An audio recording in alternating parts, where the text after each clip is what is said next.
a little closer. There you go. Keep going. Woo. Now get it up into the air. You don't even have to blow on it. Give it what it wants. There you go. Let it catch. Don't be afraid. Now bring it down here slow and roll it over so you Upside down? Yeah, just roll it over. Just feel the love. Give it what it wants. And just hold it there. Bring it down lower to the ground now. Yeah. You're letting it establish. Watch your hand now. Don't burn your hand. Now you can get ready. Pick up your tinder bun or your kindling there. Now that's just going to dump it on, but you can gather it all up with one hand and hold it there. Hold it over top. Yeah. Just hold. You can let go of that. That's good. Now just grab it all of your stuff there, and kind of in a cone, and you can hold it over top. Because you got lots of time now. You got a lot of. Look at that. You got a lot of cedar there starting to burn. Eh? Yeah. Wow. So just easily just lay it right in the center there. See how it's starting to burn? You got lots of flame. You could add, if you had more stuff, you just get more on there now. More and more and more. Not That's so necessarily cool. fuel. Oh, that's cool.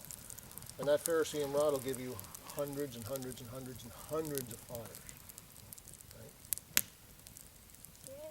Right? Yay. First tinder bundle with no help, right? You didn't use any char cloth, chaga, nothing.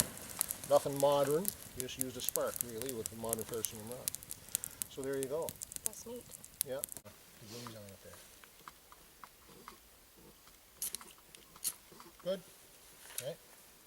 Now just pick it up and give it what she wants. Okay? Close that up a little bit. Slow and steady.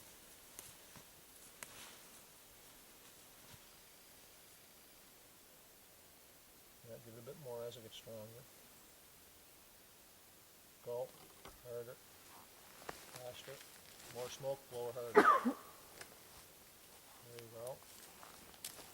Okay, you see flame? Good. Now just baby, hey, mind the baby, nurse the baby. You got a good strong container there. Now you can start placing that down upside down. Yep, it's damp, eh? Yeah, bend down. You can use your knife to hold that. Damp, eh? Damp, damp, damp.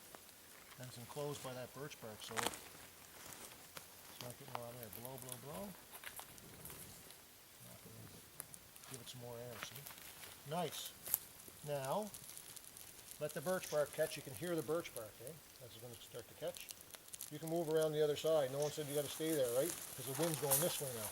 So what you can do is just gather up your wood and hold it at the edge of it. Yeah. And you can just gently start laying it right on top of that. Gently, gently. Bring it this way. There you go. So it's getting there. If the fire wasn't getting enough air, you could be over here with your hand there. You can get down low and just go. Right? But as soon as that birch bark hits, it's got betulin in it. It's an oil, and it burns hot. I haven't seen those things since we were kids. It's full of kerosene.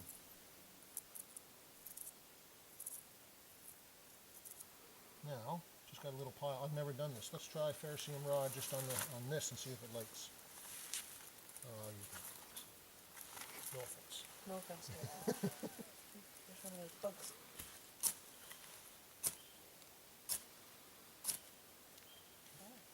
Yeah. Now, what we're doing with this, what we're creating is surface area. Right? Now, look at that. How much time do you have to get something on top of that? Lots of time. Lots of time. Wow. Now, there's something to be said for modern. You're carrying one of those. That's a whole one. You can take a quarter of that off, spark it, and if your tinder and your kindling is marginal, meaning it's really damp, it's wet, like if it was spilling rain, all these branches we're picking off the trees there, yeah, they're great, but they're going to be wet. The surface is going to be wet, and if it's been raining for a week, all these branches that big and small are going to be wet right through. But when I go like this and I put that over top, that is going to give this the time to dry it out. So drying your stuff out. We don't pack it on, we pack it on loose over those flames, but look how long it's burning. Why not carry, you know, And they have those at Co-op. yeah, it's in a black box, it has all the flame crosses, a zip. Yeah, I remember that, Yeah. but So I don't carry these, but why would, like, I mean, look at that. And, they don't take up that much room. you know, that's guaranteed flame. That's what we call a coal extender. That is burning a long fucking time. You can stick that under a whole bunch of, you could have a big bundle. If you just had that, a ferrocerium rod, you go get a big bundle of sticks, say, this big around, packed tight. She's gonna go. That's gonna burn probably 5 Even minutes. a little teeny or stuff. I didn't even have to, we didn't even have to scrape it down, really. Eh? I think the key with this stuff, you gotta keep it in plastic, because the accelerant in there, the fuel in there will evaporate, right? I'm breaking in my brand new knife. Yeah, so, modern convenience, right? It's getting easier, isn't it? So yeah, in an emergency, you just fell and snapped your tib fib, and you're here, and you're not sure where you are, and the battery died, and you know, everything that could go wrong did. And it's starting to rain, and we know it's 2 degrees tonight, and you got 15 minutes of light left. So you're going to position her appropriately, splint and immobilize the fracture, treat her for shock, and get a pile of firewood. And you're going to get firewood as you know, it's going to take you an hour. Nothing but getting firewood. You're going to mess around with making a tinder bundle with cedar and using a fucking ferrocerium rod? No. You're going to pull that out, or your lighter, and get under a big pile of, you know, these witch's brooms you see in the trees. If they're dry, awesome. Get her on there, get the wood on, right? But, you know. Yeah, it's Safe salt pretty thing ever. good stuff. So someone can take that and put it in their pocket. Take a little piece of birch bark. You don't need anything more like the size of a playing card, I'd say. Well, you can find something on the way. Something like that's ideal. And I want you to go find a balsam fir. Go. Balsam fir. Balsam fir! Steady up! Come on, follow me. Okay. I don't know what a balsam Come on, fir is. Debbie. Like, that's like a Christmas tree? It's like a Christmas. Okay, yours is going. Yeah, you don't even have to blow on that. It's okay. Roll her over. Now that's going to burn pretty quick, so get your wood right on top of that stick. You just lay it right on top because it's not going to smother it. Just move it this way. Yeah. There you go. Put that one right over top. Right on top. Yeah. And here's some fuel. Put that right on top. Watch your hands now, because it's growing. It's growing. It's a monster. Hold it. Where's she sticking? My hands. Yeah, the dirt's starting to stick. Holy smokes. I probably wiped away all your goodies on you. Hold on now. What do you have that can assist you? I steal wool. Okay, let's try some tinder fungus, which is naturally occurs here. I thought it was a bag of weed. It's going to smell like a bag of weed. I'll tell you about it in a second. All you got to do is get one spark to hit on that stuff, okay? Low on the ground or? Oh. Anywhere on the tree. When you look at you'll see it on birch trees, sometimes on popples, and you say, oh, the tree must have got hit by lightning. It looks like a burn. This is a parasite, okay? And it's on the tree like that. That's a small piece, and you see where it grew out, the bark was taken with it. And what happens? The tree suffers an injury. A branch breaks off under the load of snow or something like that. It's hit by another tree when another tree falls.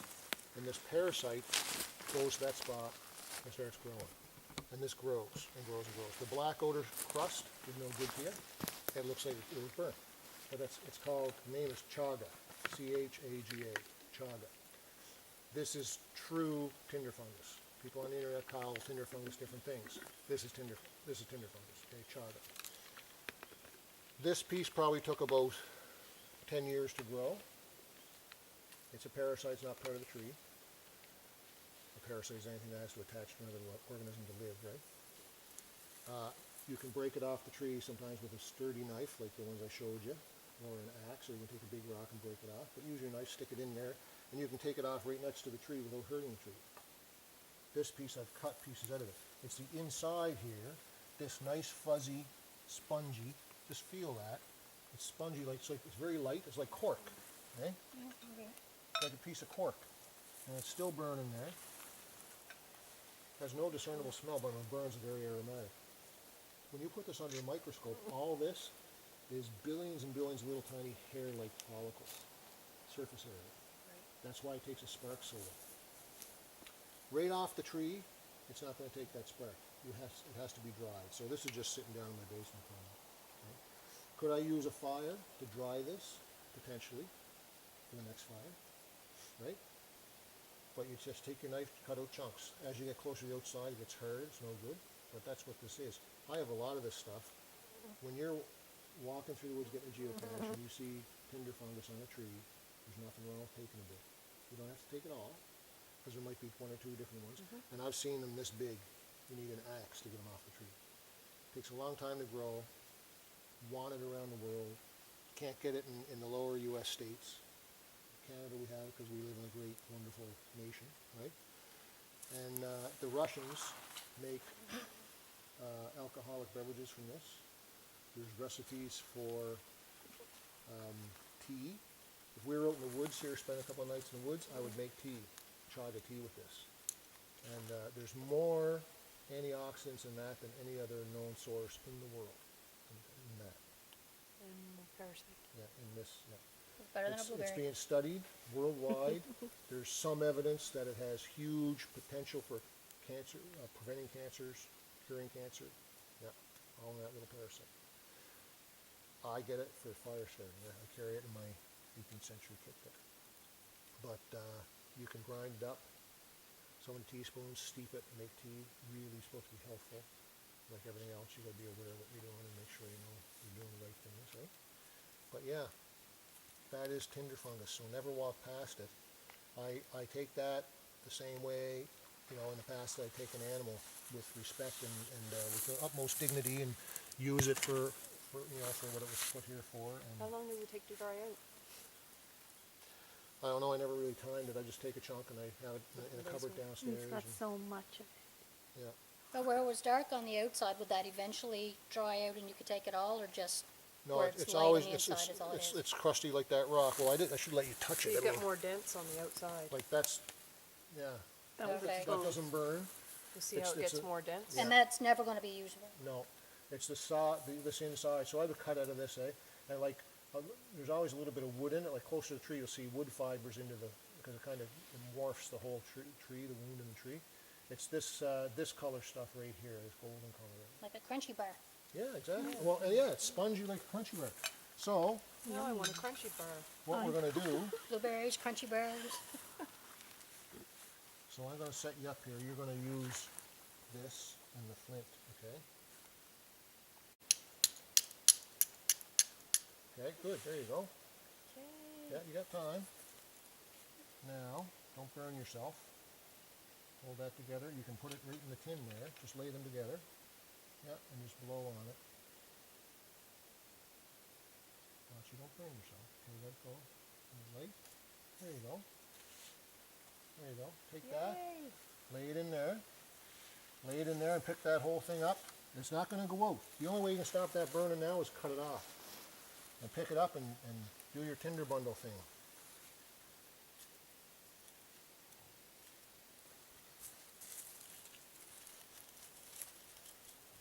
And don't be shy. It does have a smell when it's burning. Yeah, very aromatic.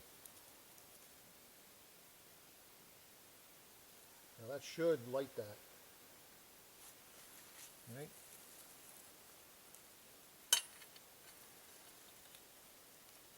Oh, there's another piece. There's a little of it.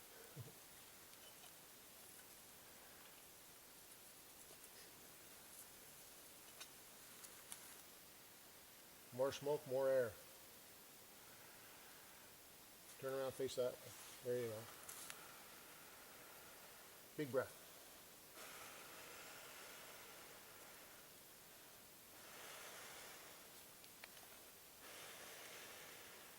Is there stuff in contact with it?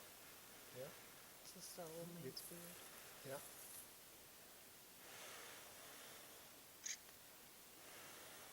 It's a good pitch. How big old is?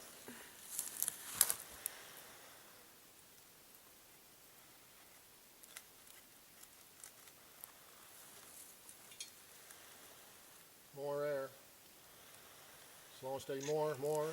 She is breathing. asthmatic, right? Keep breathing. Now she tells me. You can always have help. See, that's ready to burst into flame Yeah, any you second. can hear it crackling.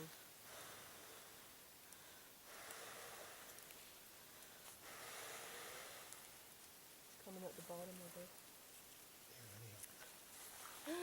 Puffer.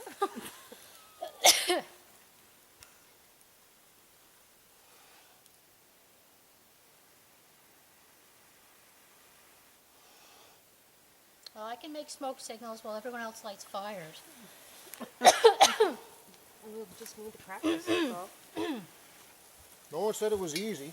Ow. Damn.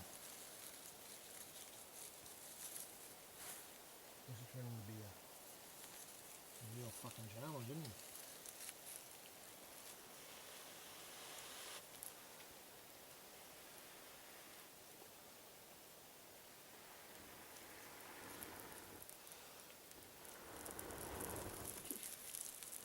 Your stuff ready, Dave? Get your birch bark there. We'll use birch bark. We'll just watch this. We'll just roll that over and let it grow. Throw your birch bark on. Throw some more on. Don't be shy. Now, lay your wood right on top of that stick, What's the stick for? just to hold the wood up. Yeah. Throw the rest on over here. Giddy up. Yay! Right? So how much wood do you need to survive the night? Everything being perfect, you're uninjured, you have the skills, but you need fire to spend the night because it's too dark to travel or something like that. How long is it going to take you to collect enough wood in a perfect situation like this, because you have a lot of fuel wood available here? How long are you going to take to collect enough wood to last the night? And how big is that pile going to look? For a night like tonight even, say 5 degrees tonight and a breeze. None of us have, you might have a fleece with you, I think, or you got it on. So none of us have outer wear, so to speak. We would be cold if we stood around here tonight, I'll tell you right now. So how big's that pile that we need for wood? As big as It's we gonna can. be huge. You say like an hour? An hour of Did you straight say- gathering. No, it's gonna take you at least an hour. All of us working hard, like we've never worked before, to get that fuel wood pile done. I'll tell you how big the pile's gonna be. When you think you have enough, and haul this aboard, when you think you have enough, go get 5 times as much. That's the first rule of thumb. Wow. So when you look at the pile, oh yeah, that's enough till first light tomorrow morning, go get 5 times as much, and then maybe you might. The second general way to look at it, especially in cold weather, and this is being frugal with your firewood, half your height and at least your length pile. Okay, so half your height, so for me, I can pile that high and at least 6-8 feet long. Okay? And that's a good wood. Now, if it's all dead cedar laying on the ground and spruce, that burns like that. If we have some old maples that we could break off branches or something, totally different thing. Hardwood versus softwood. All the softwood burns up like that, right? But when you think you have enough, get 5 times as much. And if it was winter time right now, and there's snows this deep, and we spent 3 hours building a good shelter that we could huddle into, that pile is going to be about that high and about 20 feet long, probably on either side of the fire. Because how long till daylight in the middle of the winter, right? It's dark at 5, say. It's light at what, 7? How many hours is that? That's a long friggin' time, man. And I've been in lots of situations, just even in the army, just praying for the sun to come up because you're cold. Oh, I can't wait, no. Oh, God, another hour. then the sun starts coming up, and you're looking to get into that light to warm up. So people always underestimate the amount of wood they need for a fire to sustain the night, and if your life depends on it, you got to put the work in ahead of time, and it's going to be the hardest thing you ever did. But if you're alive the next morning, well, I guess it was worth it.